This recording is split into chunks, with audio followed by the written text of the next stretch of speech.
the 28th Annual General Meeting of Radio Amateurs of Canada. Oops, just a second here.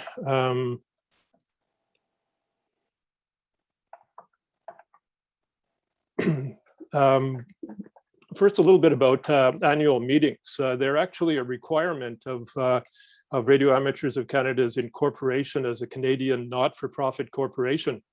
In fact, there will be a number of items that we'll vote on during the course of this meeting, and they are indeed spelled out in those requirements. Some not-for-profit corporations meet that requirement by simply telling their members that their AGM will be held in their office on a particular date, and anyone who is interested can show up for it. And that might meet the government's imposed requirements, but it doesn't do an awful lot for communicating with members overall.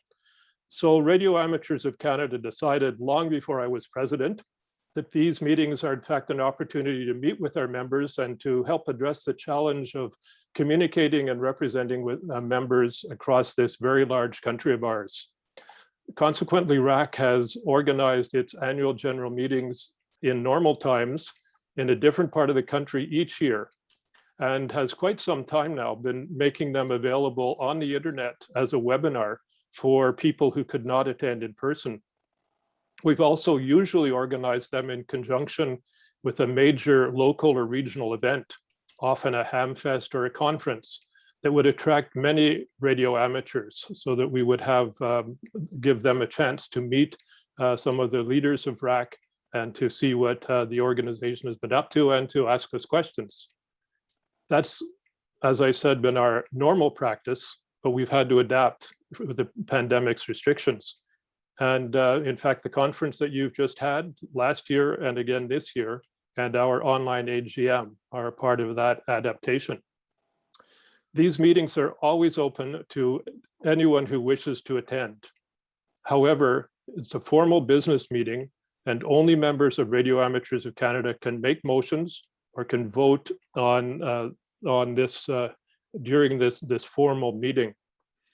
I hope that any of you who are not yet members of Radio Amateurs of Canada will be impressed at what we've been up to and will choose to join us. We are always in need of more members. So part of this agenda, I will give a report, as you'll see here, on activities within the last year and a half.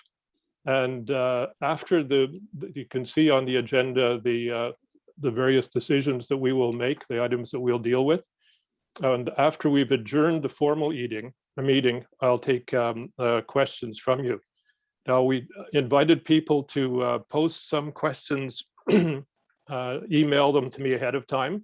There have been a few, but not very many. So if questions occur to you during the course of this presentation, please put them in the chat box, and I'll see how many of them that I can address.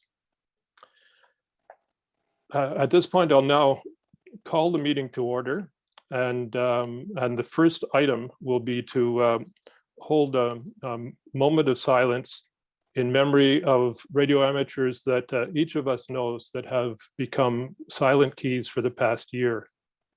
While we're in this period of silence, I will highlight two of Radio Amateurs of Canada's former leaders who've become silent keys in the last year. Well, we can also think of others that we know of.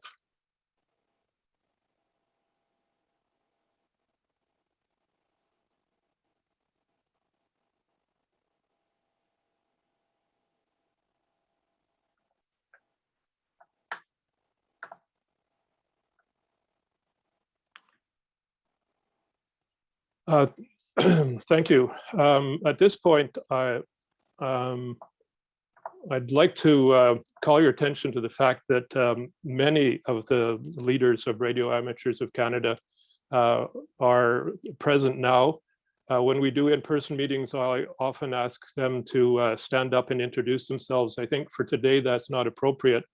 But what we have arranged is for all of those, and you can see the pictures of them here, who are on the executive and are the directors in each of the regions of Radio Amateurs of Canada. They're identified on the list of participants with 09 in front of them. Almost all of the directors and members of the executive of Radio Amateurs of Canada are here for this meeting, and I thank them for that.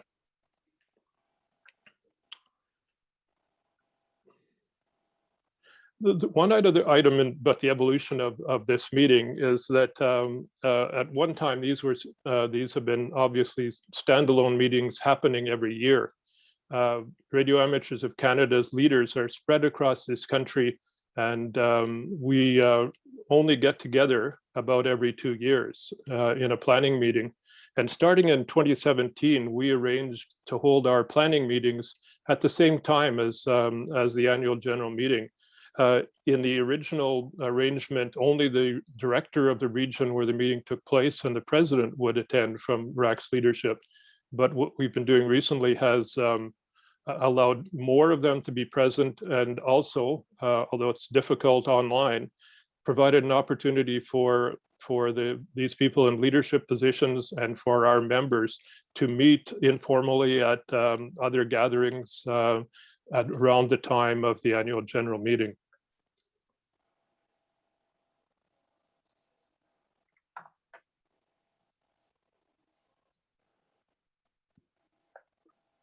So this next item, the first item on our agenda, is the approval of the minutes of the last annual general meeting, which took place on the 20th of September. As you will see here, the only organization that's able to approve the minutes of an annual general meeting is the annual general meeting itself. That's one of the reasons why at this meeting, I'm looking for a motion from a member of RAC, and we'll hold a vote on it, to approve these minutes, which have been published in our magazine, as you can see in the second half of the minutes, in the November-December issue of our magazine, The Canadian Amateur. So at this point, I would invite a member of Radio Amateurs of Canada, and I guess in this present process, you should put your hand up so that the person running the meeting can unmute you. And please, for the sake of our secretary who is taking minutes, move that these minutes be adopted. And I see 2 hands here, 3 hands, 4, many hands. Looks like Ian might have gotten in first. Ian Snow, VA3QT. I'd like to move that the minutes of the last AGM be adopted as published in TCA November-December 2020. Okay, thank you. That's Ian Snow, VA3QT. You need a seconder? Yes, I need a seconder. I'll second that. Ray, VA3 Echo Oscar. Okay, Ray, and could you give for the record, could you give your last name as well? Jakes, Jaques. Okay, thank you. Marcel, do we have a voting system here? Yes, I've got the poll ready to go. When you're ready to call the vote.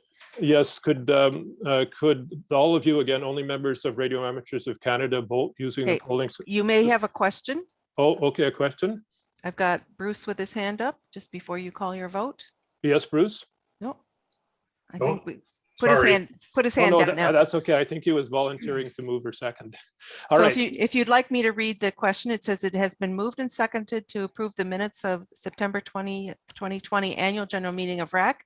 If you are a RAC member, please cast your vote now. I'm launching the poll.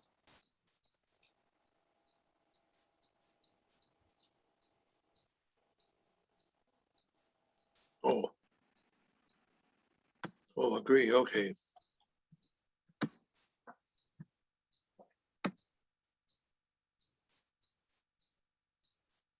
I suppose if there are a few opposed, we don't need an actual count. But Trish, when you feel it's a bit like calling an election when the votes are still being counted. Mr. President, I needed to know Ray's last name, and I'm sorry, his call. Victor Alpha 3 Echo Oscar. Echo Oscar. 10 more seconds. Thank you. 5 more seconds. And the poll is now closed. So, Mr. President, I will share the results. This has passed. Thank you very much. The next item on the agenda of this meeting is the report from the president, which I will now deliver. Just a second here.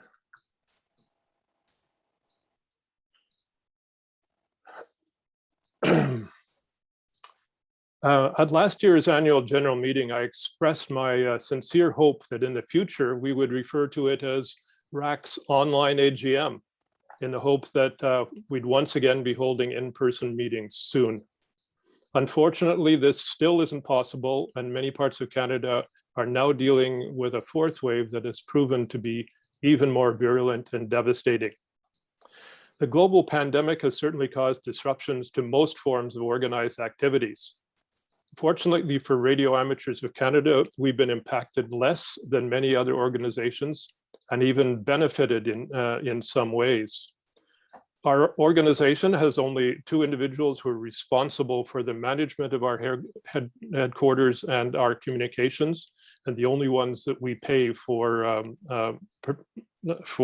undertaking this work. Most of our work is done by a network of volunteers in all parts of the country. And we have a well-developed communication system for operations and activities that's needed when people are in many different areas. We're very used to working remotely. The stay-at-home activity rules in most cases didn't affect those activities.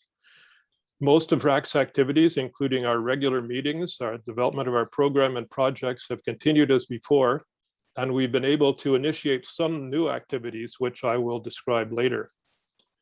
The inability of travel, in fact, has meant that some planned expenditures did not take place, so that Radio Amateur Canada showed its largest surplus in recent times in 2020, and you'll see more information on that when our treasurer presents our audited financial statements, the next item on the agenda of this meeting after my report.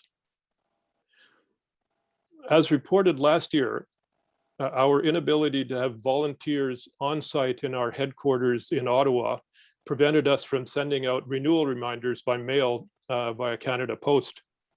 This function was suspended when our office was closed in March 2020 and replaced by email reminders. Unfortunately, based on past history, when email renewal reminders are sent rather than those through the physical mail, some of our members forget to renew, and having missed a renewal, rarely rejoin. Consequently, we were prepared for some loss of membership, and this indeed has been the case, as RAC's membership now is down about 7% from what it was 2 years ago. However, we now also have a higher proportion of Maple Leaf operators in our membership, at least in part because of our online advanced course that's available to anyone who is or becomes a Maple Leaf operator. And their higher dues payments have offset the loss in revenue from those members who did not renew. But membership is much more important than a magazine subscription, for its membership and membership dues that make it possible for RAC to exist and for our work to advance amateur radio to continue. I'd like to thank all of our members for making us do that, and hope that we'll be able to continue to attract new members and make up for the brief loss that happened as a result of the pandemic.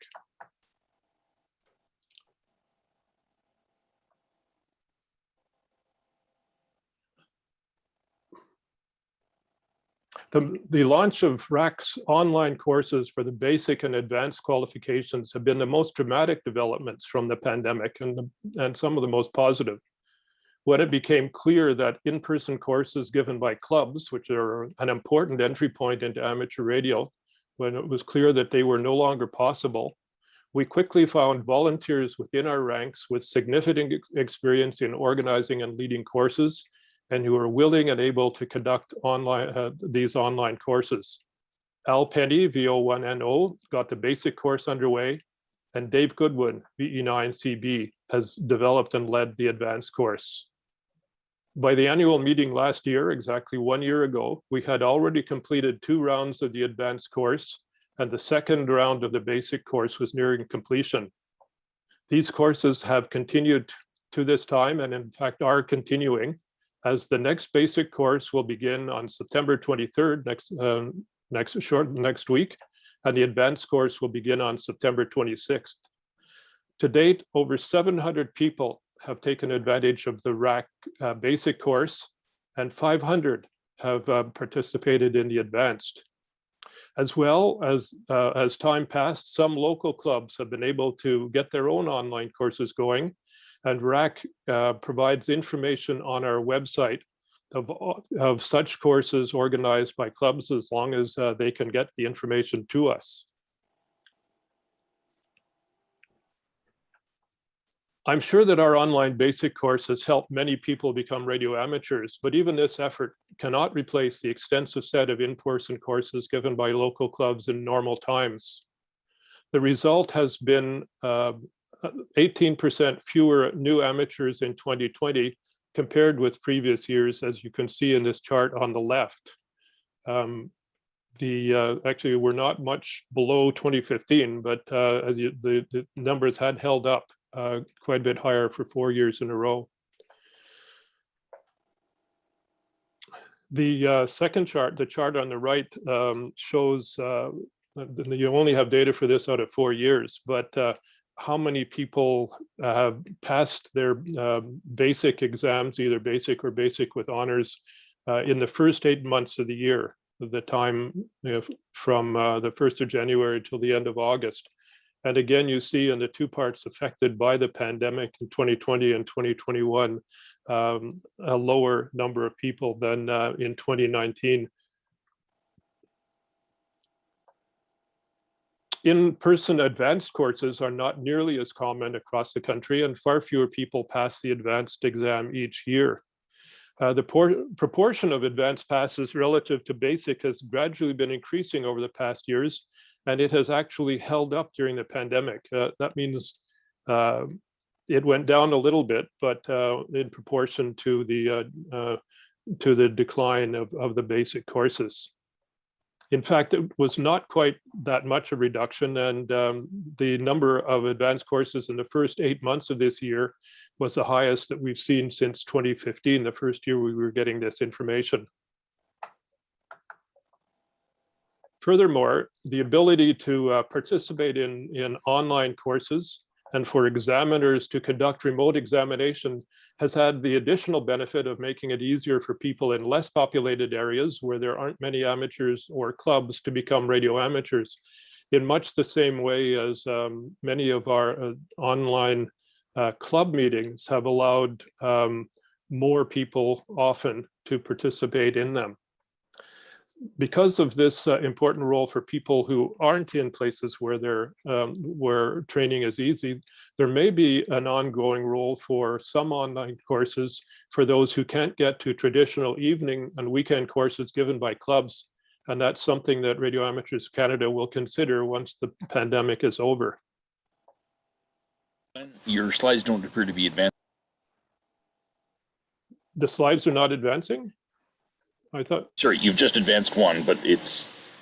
No, this one shows amateur radio continues to grow twice as fast as the population. That's correct. Okay, yeah, no, I didn't have slides for the an image for the advanced one, Dave. At each of these annual general meetings, I also give an update on what's happening in terms of the growth of amateur radio. And the chart that I've just put up shows the data that we've received from our regulator from 2013 to the end of August, with the blue line linking actual measurements that or data that was given to us, and the red line being a long-term average, being a straight line showing what the growth would be if we had 2% growth. By the way, the growth of the Canadian population is less than 1% now. It's one of the reasons why we say amateur radio is growing faster than our own population.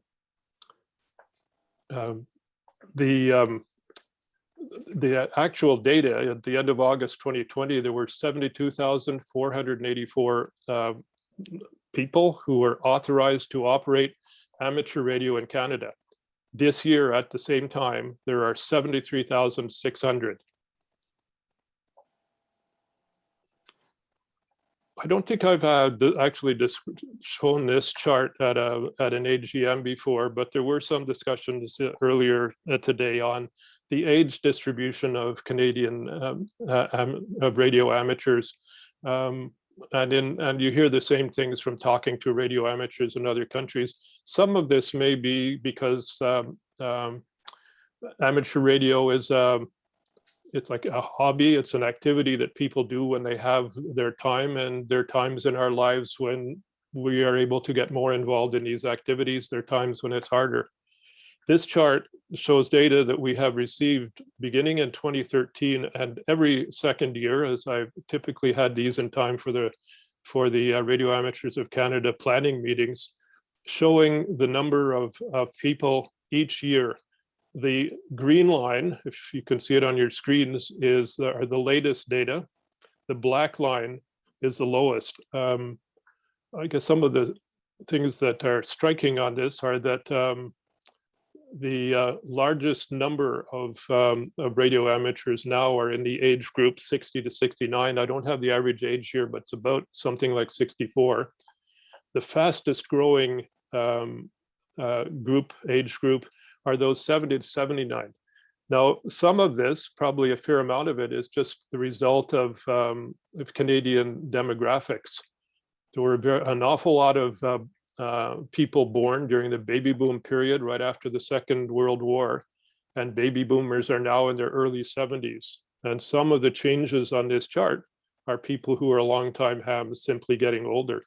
It's interesting to see that we have had for a long time roughly the same number of people in the 30 to 39 and 40 to 49 age group.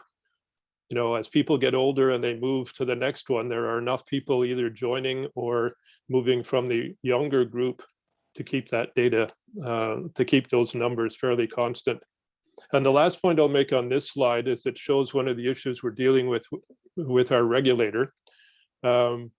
In Canada, as many of you may know, when our regulators stopped licensing radio amateurs, they also created a different system for keeping track of them. People didn't have to renew their licenses, and to remove people from the database now, it requires that our regulator receives proof of their death or that they reach the age of 125. Now, I personally know at least one ham who's over 100, but I'd be surprised there are 1,100 of them today. So the higher age groups, probably 80 and above, maybe likely are distorted by having quite a few silent keys within them. That's not as true for the younger ages, though there will be a few, but the number of silent keys in between 60 and 69 would be quite small compared to having 16,500 people in that group. So I think there are real differences in aging. Oops. In one of the presentations earlier in this conference, I think it's the first one in the third round on RAC and ISAT, detailed how Radio Amateurs of Canada works to advance and protect amateur radio allocations and in many aspects of our activity, and keep regulations up to date, given the changes in technologies and practices that are ongoing.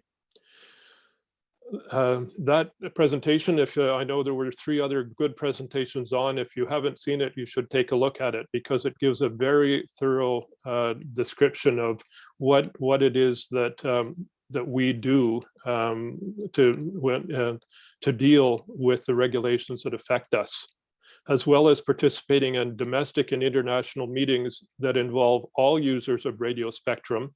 Representatives of Radio Amateurs of Canada participate regularly in meetings with our regulator on specific amateur radio regulations. A recent focus has been on the updating of our main regulatory document, RBR4, Standards for the Operation of Radio Stations in the Amateur Radio Service. We've been asking for several years to update this document, to remove and revise outdated provisions, and quite importantly, to authorize the use of spectrum that has been allocated to radio amateurs in Canada, but for which we haven't received the authorization to use it.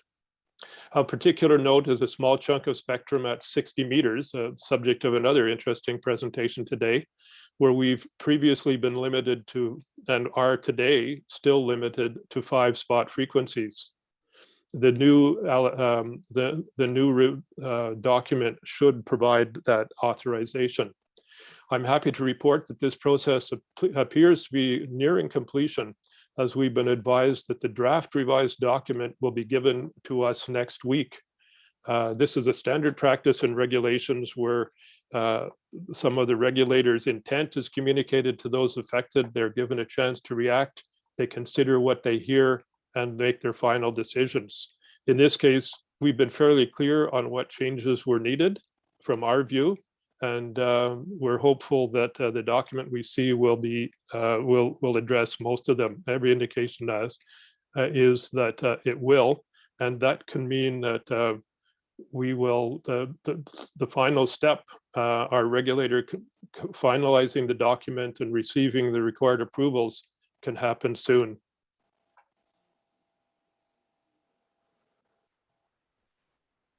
Radio Amateurs of Canada continues to work very hard to spread the word and attract more people to what we sometimes call the wonderful world of amateur radio. But we need to recognize that amateur radio isn't for everyone. In fact, if you look at the number of radio amateurs and compare it to the Canadian population, it's clear that only about 2 out of every 1,000 Canadians are radio amateurs. Now, some of them are very young, but they're even among the general population. That's quite a small part. So when we're thinking about preparing marketing strategies to attract people, it's important that we consider various target groups, and one of them certainly are people who are already demonstrating some interest in technical things and science and technology.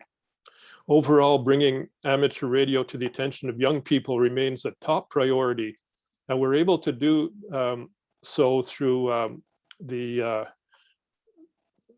through RAC's youth program. Just give me a second here. Which has several parts. We have the Radio Amateurs of Canada Youth Education Program, a scholarship and grants program. We are participating in amateur radio on the International Space Station, famous often for providing astronauts an opportunity to speak with people in schools, but also actually providing an opportunity for radio amateurs to talk to one another through the radio that's on the space station, and supporting such things as the high altitude balloon programs, many of which use APRS for location. And especially in the last 2 years, it's in the last year and a half that I'm reporting on now, we've been involved in giving advice to student teams that are designing and building small satellites that they plan to use amateur radio for communications. The image that I've put up through this part of my presentation is the opening of the presentation by RAC's Youth Education Program Chair at last year's conference. It's available on RAC's YouTube channel. If you haven't seen it, it's a really good overview of what we've been up to. And one of the important developments this year, as we did have a gap when there was no volunteer able to deal with our scholarships, but this year we've welcomed Al Eros, VE4ZB, as the new chair, the new scholarship chair for RAC, who deals with the applications and makes recommendations to the board on which should be accepted. And we've also expanded our scholarships recently to include young amateurs in any university or college program, any post-secondary program, removing an earlier limitation that only provided scholarships to people in science, technology, engineering, and mathematics programs. As described earlier, the switch to online activities because of the pandemic has resulted in some new opportunities, actually, to reach more people than ever before. From May 19th to 21st this year, Radio Amateurs of Canada participated in Canada's largest youth science, technology, engineering, and mathematics event, the virtual Canada-wide science fair. This is a scene of that people would this is something people would see on their computers with the main stage. The STEM Expo part is where we participated.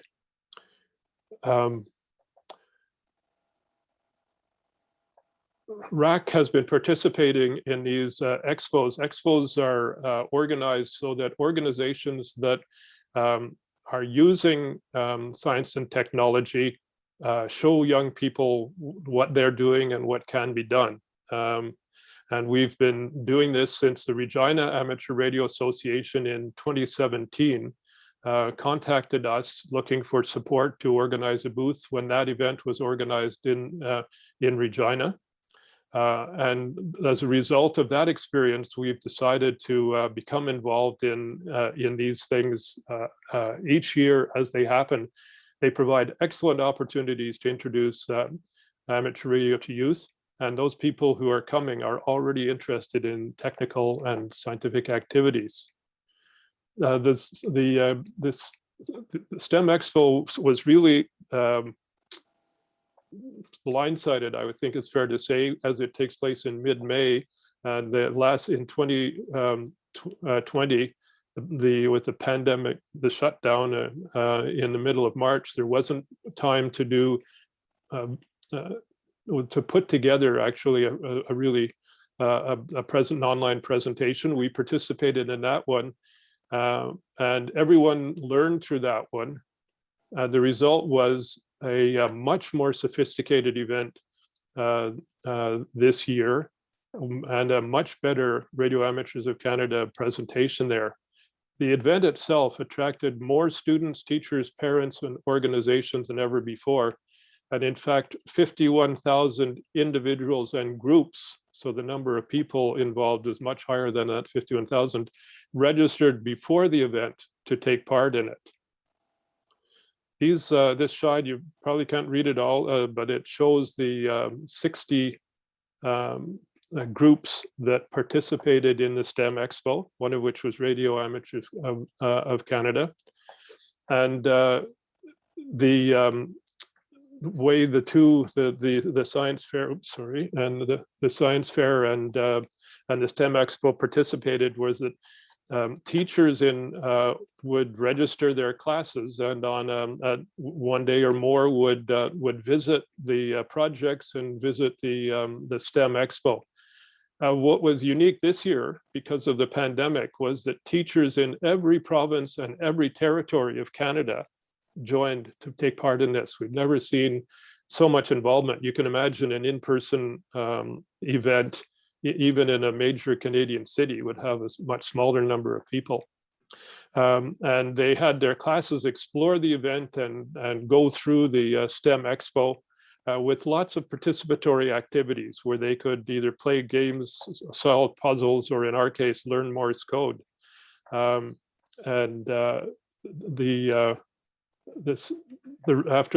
organization that organized, the sponsors of this produced this slide after the event, listing all of the organizations that were present, and they asked those who attended to identify the presentations that they liked, to bookmark presentations that they wanted to go back to or they thought people should go back to.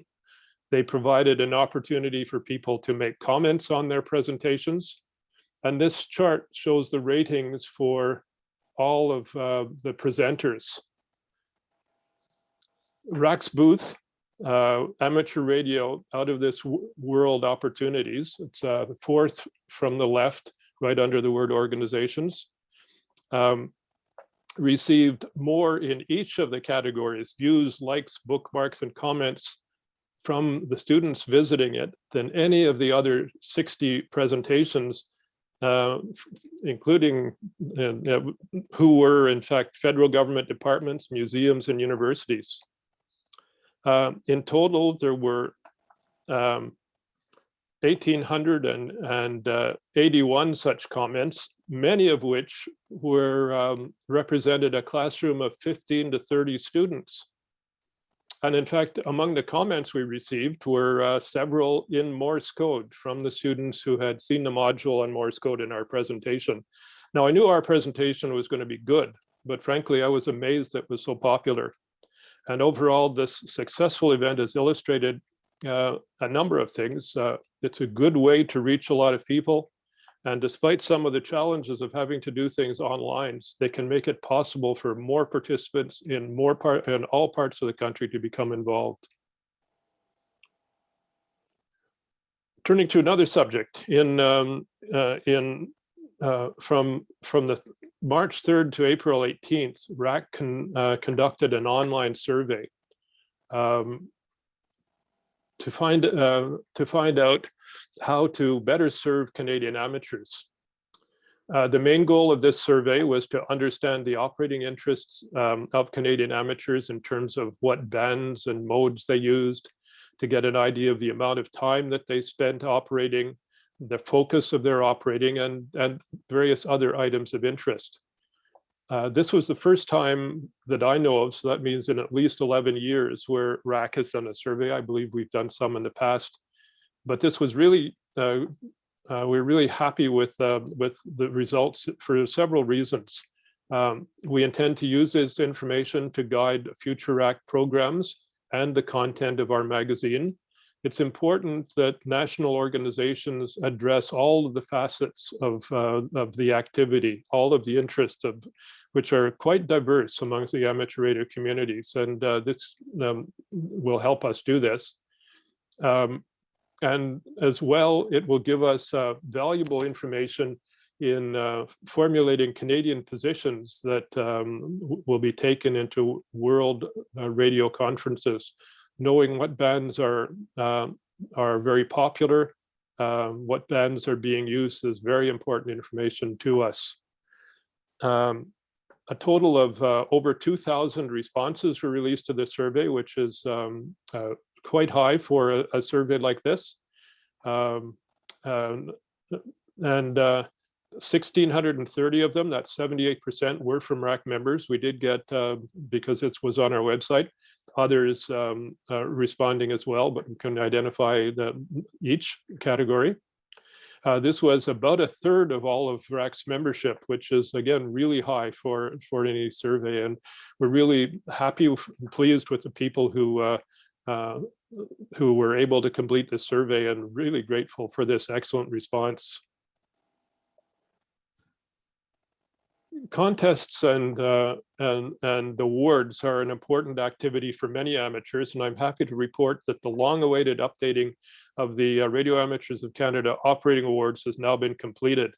We've had a lot of comments and questions over the years as more and more people move to online confirmation of contacts, and our awards were required a submission were based on paper QSL cards. We could not earlier accept confirmations from the now popular Logbook of the World confirmation system. I should say here, we talked to the ARRL, which organizes Logbook of the World. They were very positive towards us, but in fact, they had their own difficulties in updating some old software that had a higher priority. So we have worked out another system that uses that information and doesn't require them to make changes to their computing system. So we're all very happy that with what has been done. We're now basing our confirmations on the existing Logbook process that allows members to see their confirmed contacts. Members can search and print or capture from their screen confirmed contacts, and this is now sufficient for demonstrating the contacts that we require for our awards. Process is slightly different for each of RAC's operating awards, so please check the RAC website to see what's required for each award. Our awards manager, John Scott, VE1JS, has reported that the new approach announced on the 1st of July has led to a major increase in awards applications. And in fact, in the 2.5 months from the 1st of July till the middle of September, he's processed more awards than he did in all of the 2020.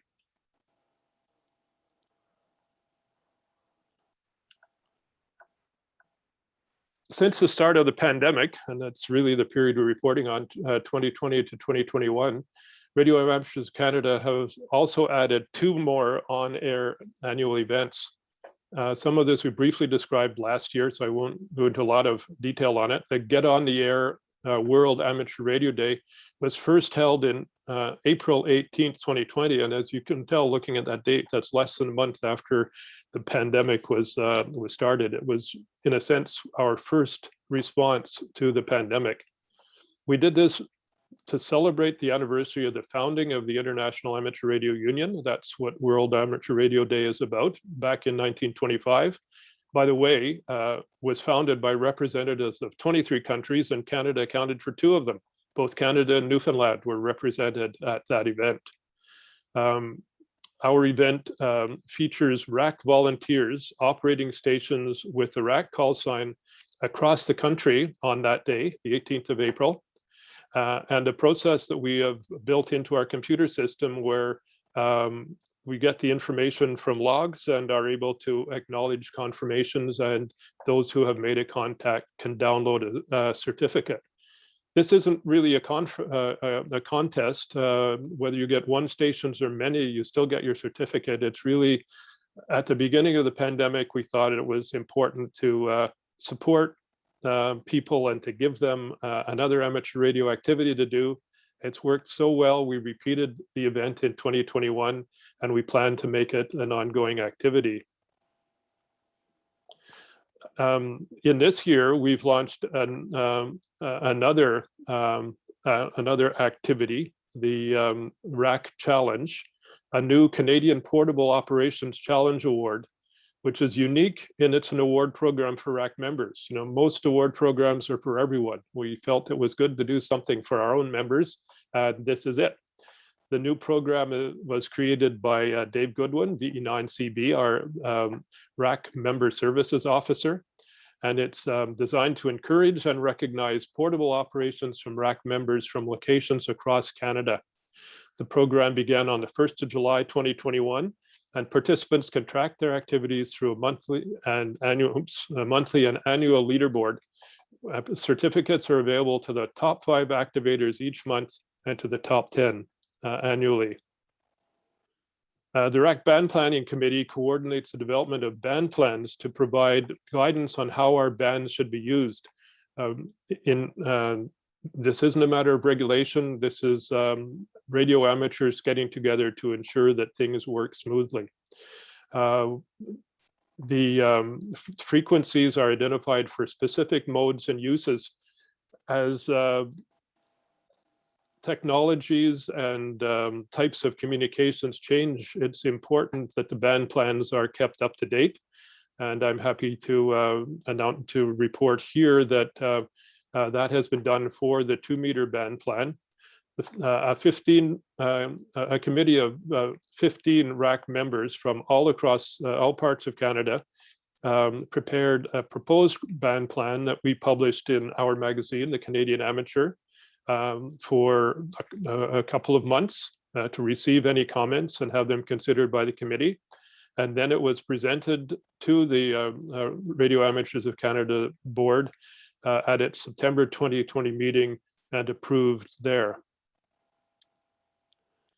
RAC continues to work on the modernization of the Field Services Organization under the leadership of our Field Services Officer, Jason Tremblay, together with section managers all across the country. There are many aspects of this. The work began and has continued through the last 1.5 years and will continue in in the future, but I'll mention one part of this initiative.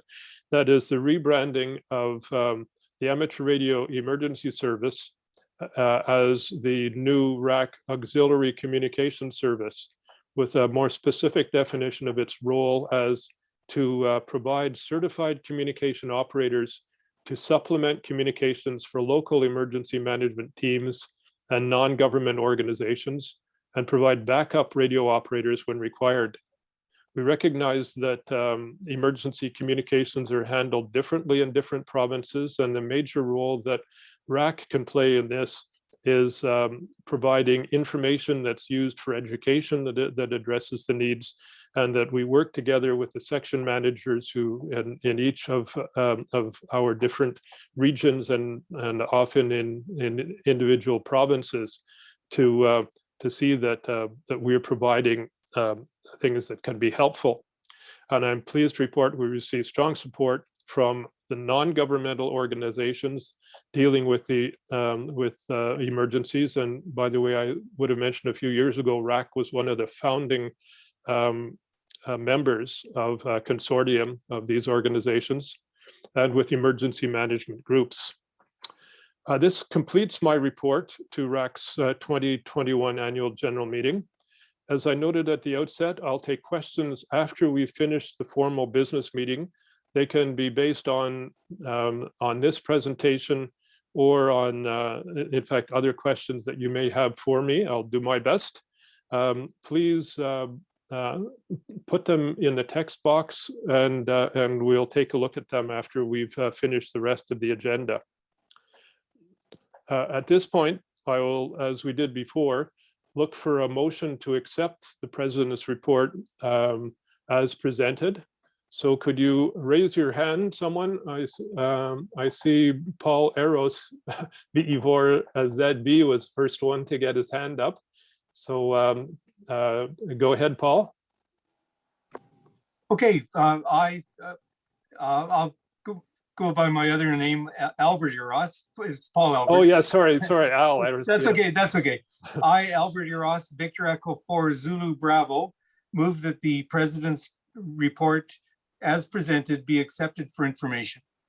Okay, thank you. Is there someone to second that motion? Okay, Dana Stun, VE9 Delta Sierra. E3, I'm sorry, I can't even read my, sorry, I know your call sign, Dana. The E3DS. I second that. I, Dana Stun, V3DS, second that motion. Okay, the motion has been moved and seconded. Trish, can you operate the poll? Will people please vote that way? Just give me 1 second, please. Sure.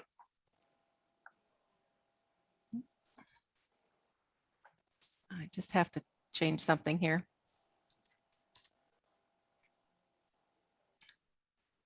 Okay. 1 second, and I will launch that poll. Okay.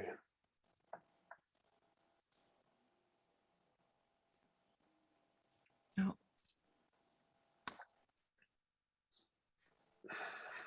All right, Glenn, we're going to just have to show hands. I wasn't given that one as a poll to run. Oh, okay. And so if people would just put their hands up, and so that we can have use your virtual hand. Okay. So that we can see the, thank you very much. I'm just double checking. That's this hands up for those in favor of the motion. And those in favor? The screen is blocked at this point. We can't see the voting that's going on.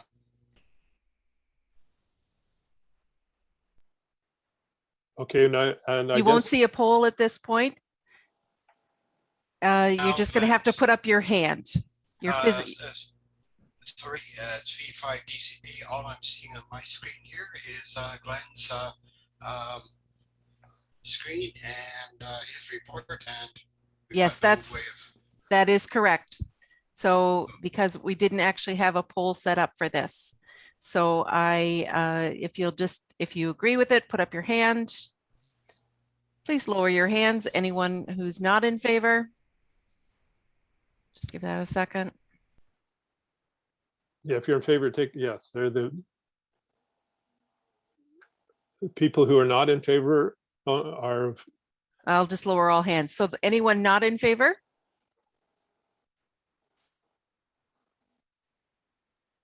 it looks like it's carried. It is carried. Okay, thank you very much for that. Thank you, everyone. Okay, so now we have passed the majority of the agenda. Then there are two more items. This next one is important for all of our members to see, and that will be the presentation by our treasurer of our audited financial statement for 2020.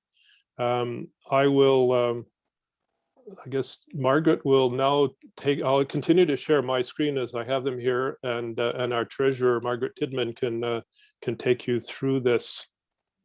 So Trish, you may have to affect who is able to speak. I think I can speak. Is my audio okay? Yep, you're fine. So we have to give Margaret. Yep. Okay. Go ahead, Margaret. So these are well, maybe I'll do this just before. We'll have a presentation from Margaret. There can be some questions asked of Margaret, and then there will be two motions related to the financial statements as part of this agenda. So take it away, Margaret. Here's the beginning of the financial statements. Okay. So I'll try to keep this short and sweet because I know most people are fall asleep going through these. Not everybody's a bit of a number nerd like I am. So essentially, it seems that one part is missing there that had the oh no, sorry, it's right there at the top. So at the top of the sheet there, that it's called the balance sheet. You'll see that the cash was 154,000 in 2020 compared to 32 in 2019, which is fantastic. But there were a few things that brought that situation up. So I just wanted to address those. So obviously it's up about 120,000, but three major things impact that. $50,000 of that was a donation. I believe it was from a former RAC member or a current RAC member. I'm not sure. Exactly we were beneficiary of someone's estate. Okay. Of a RAC member. Okay. Then also upon COVID and everybody being sent home, the government issued the Canadian Emergency Business Assistance Loan, which we took advantage of. So we received $40,000 for that. Then the balance of that is just basically savings that we didn't have to spend during the year because we didn't have a planning meeting compared to the prior year. There was just general savings in terms of admin expenses that brought us to that money. Now, conversely to that, of that 120, that 50,000 is forwarded to the Community Foundation of Ottawa so that it is receipted as a donation to that estate, as well as $30,000 of that has been put into a GIC and earmarked to repay the Canadian Emergency Business Assistance Loan, which is due at the end of 2022. So that's pretty much that. I don't really need to go through all of the balance sheet there. So we'll jump down just below that to the statement of change in net assets, which is the income, or sorry, just below that is the statement of operations, which is the income statement. So as Glenn said, we had an amazing year. At the end of the year, we ended up with a $42,000 surplus, which I can't remember the last time that it was that high. So that was fantastic. The main factors in that, the revenue was up about 31,000. Spending was down about 11,000. Within that, the biggest factors in the revenue would be 23,000, which we raised or earned from the Ham Basic course, which is absolutely amazing.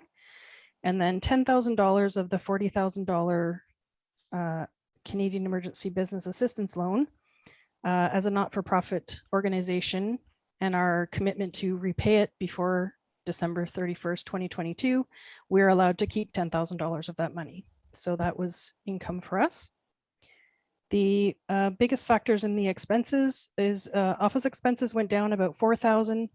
And as I mentioned, there was about $18,000 to $20,000 savings from not having a planning meeting. And so those are sort of the big ticket items that brought us to where we are. I don't know if I need to go through everything on the screen. Hopefully everyone has had a chance to kind of skim it.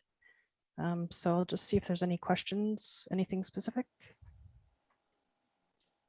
So Margaret, would it be fair to say a couple of the things that happened were unique to that year? For example, Absolutely. the $10,000, there Yes. may be some continuing revenue from courses, but, and, okay, yeah, that I guess is we are unlikely to have the same thing happen again. No, to that no, extent. no, I do not expect that would happen again. Obviously, that's a pretty unique situation. Coming in 2023, assuming, knock on some wood, that COVID gets out of our way and that we can have a planning meeting again in person. So then that expense that we didn't have will happen in that year, in next year. So yeah, that's basically all I really have to present in the big areas of, how we came to such a banner year. So does anyone have any questions? If you have a question, would you please raise your hand through the virtual? Okay, I don't see any. Oh, there's one. Peter Schmidt. Hey, good afternoon. How are you guys? Sorry, I just have to open up my magnifier again because this is so tiny. Sorry about that. Oh, don't worry about it. Magazine production increase and the cost of goods sold, not cost of goods sold, what do you guys call it? Cost of sales and royalties. Yes, I can speak about those. Perfect. So the magazine production does generally go up each year because there is postage cost in there, which is factored in, and every year we know postage goes up. There are a lot of magazines that go out, so that is, I would say, predominantly the reason for that increase. In terms of the cost of sales and royalties, the majority of that is the royalties for the ham course. The club that hosts the ham course, the ham basic course, gets a portion paid to them for hosting that and running that course, as well as, I believe, Glenn can correct me if I'm wrong, but part of that also is the ham study royalties that we pay. That's right. Actually, I realize I hadn't mentioned in my report some of the changes in ham study, but we have been publishing a book for several years, and we earn revenue for that every year. RAC the author of that book has chosen to sell the business to us, so that is now RAC's business. Will be still continuing the book, and he's doing one last version. And we've also taken over some online learning that's associated with it. So that there are those activities. Thank you very much for that. Welcome. Any other questions? Okay, well, if anyone has any other questions that they would like to discuss, feel free to email me at treasurer@rac.ca, and I will try to answer any questions you have. Thank you very much, Margaret. So at this point, I'll ask for someone to move a motion to accept RAC's audited financial statements for 2020. I guess Peter got his, oh, no, in fact, Phil got his. If I look at the screen, is this in order of hands up? It is. Phil is the first one then. Phil, you would wish to move Phil this? McBride? Yep, I, Phil McBride, Victor Alpha 3, Quebec Romeo, move that the audited financial statements for 2020 be accepted as detailed by the treasurer. Okay, thank you. That's to move it, and someone to second it. I see several hands here, but I guess Michael looks like Michael, you'll have to give your last name, VE9MTV. You're muted. I think Trish has to unmute you. Go ahead now. It's Michael Casey, CAISSIE, VE9MTV. Okay. And second the motion to accept the treasurer's report. Okay. All right. Trish, do you have a poll for this, or should we do the same? I do. No, Okay. I have a poll. Okay. So, Mr. President, it has been moved and seconded to approve the acceptance of the 2020 audited financial statements for RAC. If you are a RAC member, please vote now.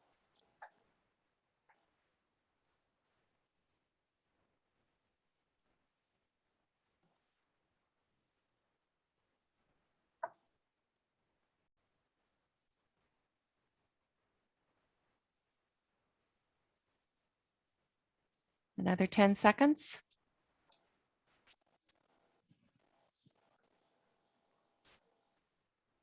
Five seconds.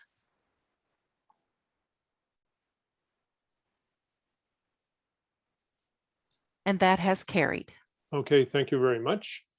We have a related motion, and that would be for to approve the appointment of Baker Tilly Ottawa as I think as a typo in my chart as auditors for the Radio Amateurs of Canada's fiscal 2021 year.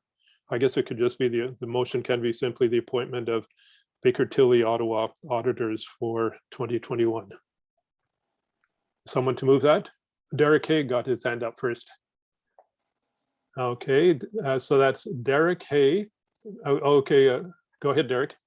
Yeah, thank you, Glenn. I so move that we appoint Baker Tilly Ottawa as the auditors for the 2021 fiscal year. Okay, thank you very much. A former chair of RAC's Admin and Finance Committee. Someone to second the motion. Okay, it looks like Tim gets into this one. Tim Elam, E3SH. Go ahead, Tim. Yes, thank you, Glenn. I second the motion to appoint the auditors. Thanks. Okay.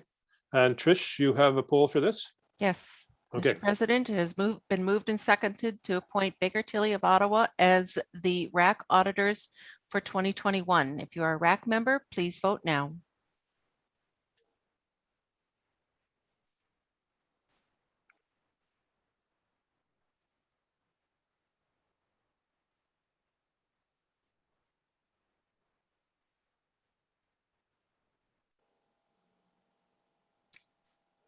Ten more seconds.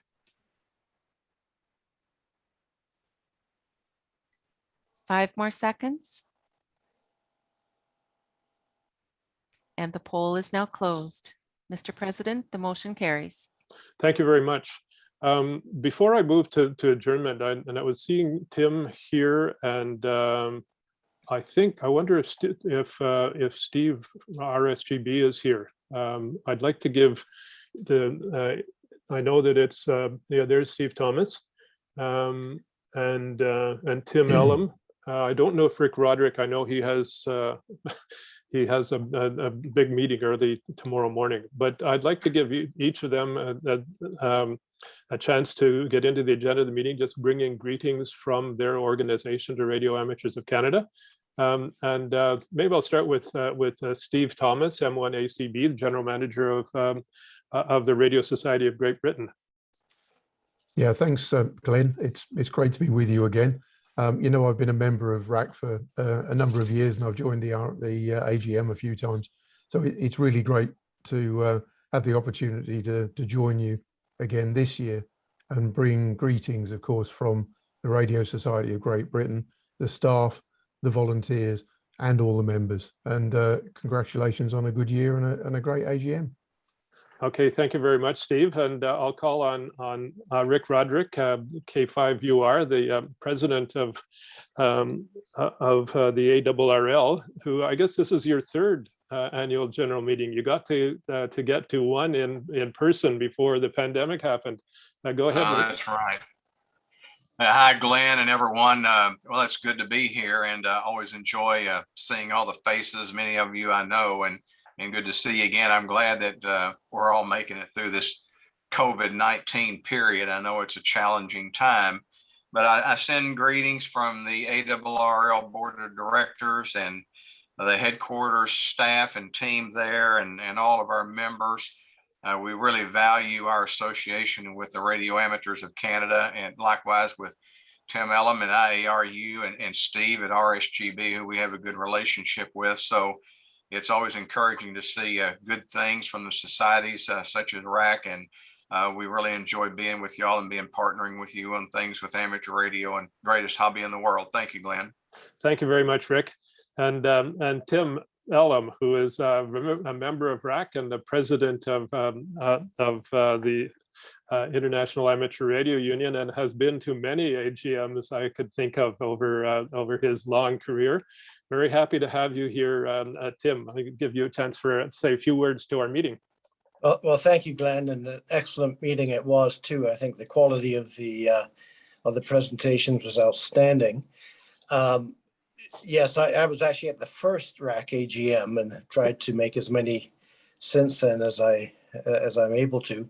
So I bring greetings from the IARU and its officers, Oli Garfstad, Eli2RR, and Joel Harrison, who is our new IARU Secretary, W5 Zulu November. And it was a pleasure to attend today, and I look forward to continuing to work with RAC on our many IARU joint activities. Thanks, Glenn. Okay, thanks, Tim. And I'd like to thank the three of you as well very much for participating in our fireside chat last year and again this year. I really missed the chance to, although I got a chance to meet Tim in person and Rick at the ARRL meeting, but it's been a long time at the July meeting, but it's been a long time that we've actually met in person, and I appreciate you giving your time to participate in our activity here. Thank you very much, everyone. And farewell and good trips, and we'll look forward to communicating in other ways in the future. At this point, I'll adjourn the formal meeting. The annual general meeting is now concluded, and I'm quite prepared now to take questions from members to me on particular on my presentation, but if there are other things that, and I'll get rid of my screen sharing at this point.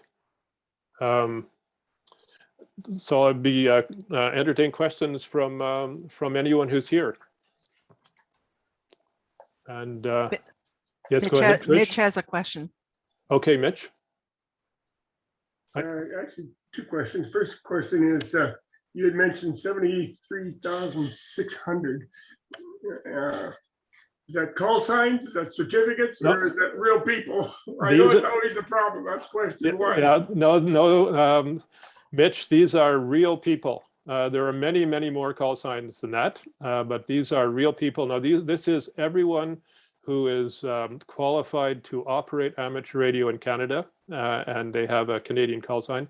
A very small proportion of that maybe, and as I know, probably some of the people at this meeting have American call signs, since most of our organizations say you need to have an email address, or I mean, you need to have an address where mail can be received in the country giving you authorization. But those are real people. That's a real growth. Excellent. Next question. That is good. Okay, so the second question is the change from ARES to ACS. Was there a really good reason for this? Well, I think there are. It's too bad we don't have. I don't think Jason is here right now, but it's rebranding it to I think recognize that what needs to be done now may be different from when that name was first adopted. I think it's that. I don't know. There's a lot of otherwise really deep significance with it, but that's I guess what I can say for now. Okay, it looks like Ian wants to say some things, and Ian is actually involved in a part of that process. So Ian Snow of VHEQT, go ahead. Thanks, Glenn and Mitch. Excellent question. Jason first approached me actually this fall to see if I would, because I was intimately involved with a first go at this back when Doug Mercer was the at that time Vice President Field Services. We have and we subsequently at January formed a formal working group, which has actually covered a fair range of topics and done a lot of research, all of which will be invisible to the vast membership. But coming out of that process, I think we have formed a pretty sound group of subject matter experts who can help guide this process through the coming months and perhaps even years. So the fundamental difference between ARES and auxiliary communications is that one is obviously a community service organization operated by RAC and our sister organization down in the US, the ARRL. The other is a capability which is, I'll use the word sponsored for the moment, by government. It's well developed in the US, so we have a guide. And the trigger was really the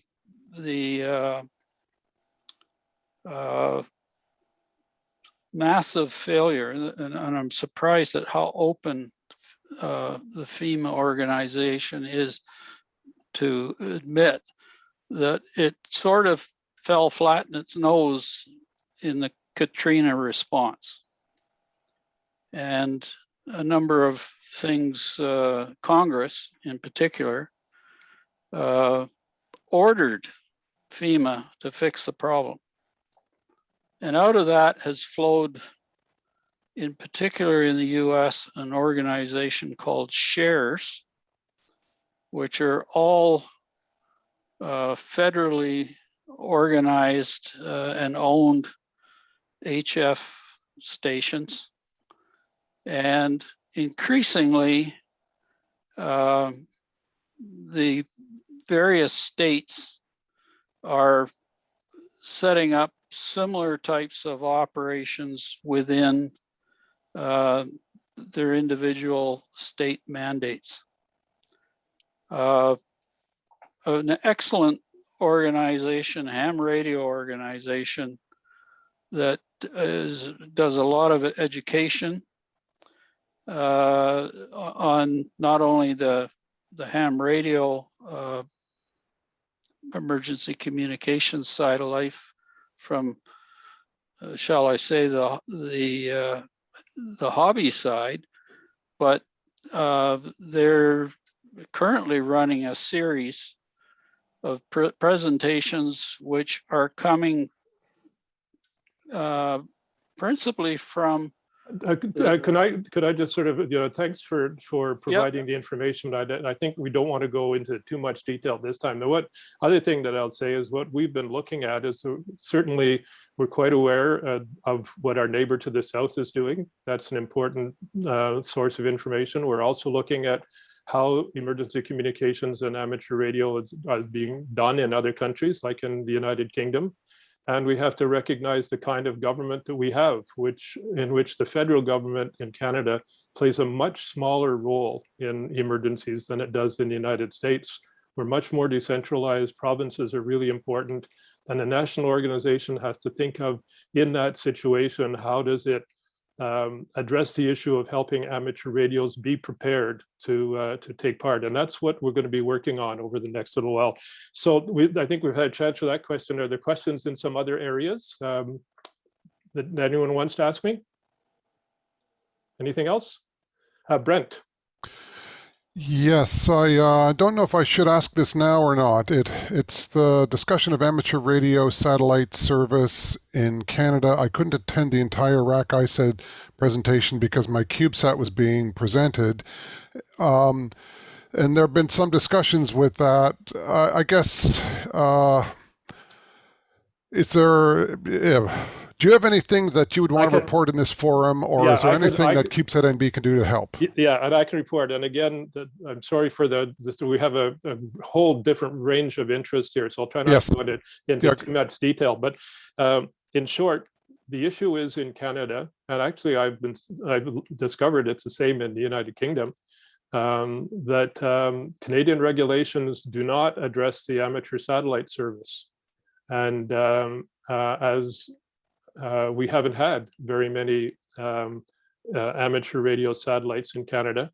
And there are some concerns from the teams like Brent that not having that service, and in fact, it might even affect some of how our student satellite projects are considered by the IARU. If our regulator wants to identify a satellite as a remote sensing satellite or a communication satellite, it doesn't sound like an amateur radio satellite. So we've had a good meeting recently with our regulator on the issue. And we understand, they have to act within the existing act, what's been passed by our parliament. And on the other hand, they are eager to find a solution that allows us to have real amateur radio satellites. So it was a very positive meeting. They have to do some more thinking about it, Brent, but there's goodwill on both sides.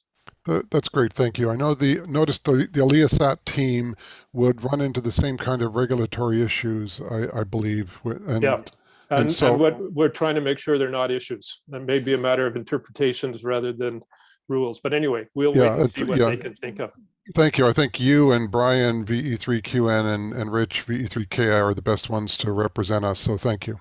Okay, and that's what we're trying hard to do. That a question in a different area, because this is just just underlining how many different areas there are in amateur radio. Another question? There is one, Julian. Julian? Hi, Julian here, B7 UDP, kind of in the same ballpark. So we were wondering if we could get, or if some of the results from the survey you took, if these could be published, specifically what kind of hardware operators are using. We want to best adjust their satellite to work with them, and we just don't know how many hams are using SDRs or just what type of hardware they have. Okay, I'm not sure we asked a question about SDRs versus other kinds of hardware, but we were really happy with the survey that happened quickly, and it's in our plans to do more. Certainly what the survey shows you is how many people are operating in the bands that you want them to operate. What particular radios they were using, I don't think we have yet. Another question? Thanks. But I'll keep that in mind. Why don't you send me an email and we'll see what information we can get for you. Certainly there are people who are using SDRs more and more all this time. So any other questions? I know people. I don't see any, Glenn. Okay, this has been a long day. I want to thank all of you for attending this and taking part in the event. Especially those of people from across the country and from other organizations. Thank you very much. I might make one personal comment. We have in Radio Amateurs of Canada, we have a requirement, and someone like Mitch, who has been a director in one of our regions, knows this, that no one in our executive, none of our directors can serve more than 3 consecutive two-year terms. This is my 3rd term. As is the 3rd term of a couple of our directors. So there will be, right now there are elections for directors underway, and Radio Amateurs of Canada will pick a new president to take office on the 1st of January. I've been really lucky in my 6 years because we've had a very well-functioning executive, people very positive and working together. And I think we've accomplished a lot that we can be proud of, and the team will have good things going forward. I served 5 years in different roles as a deputy director, a director, a regulatory affairs officer, and a vice president before being president. And I'm pretty sure I'll find some ways to keep helping RAC in the future, but and we'll be looking forward to a new president on January 1st, 2022. So with that, thank you very much for this last more informal part of the meeting, and everyone keep safe, and we'll look forward for communications opportunities in the future. Thank you. Thank you. And this ends today's session.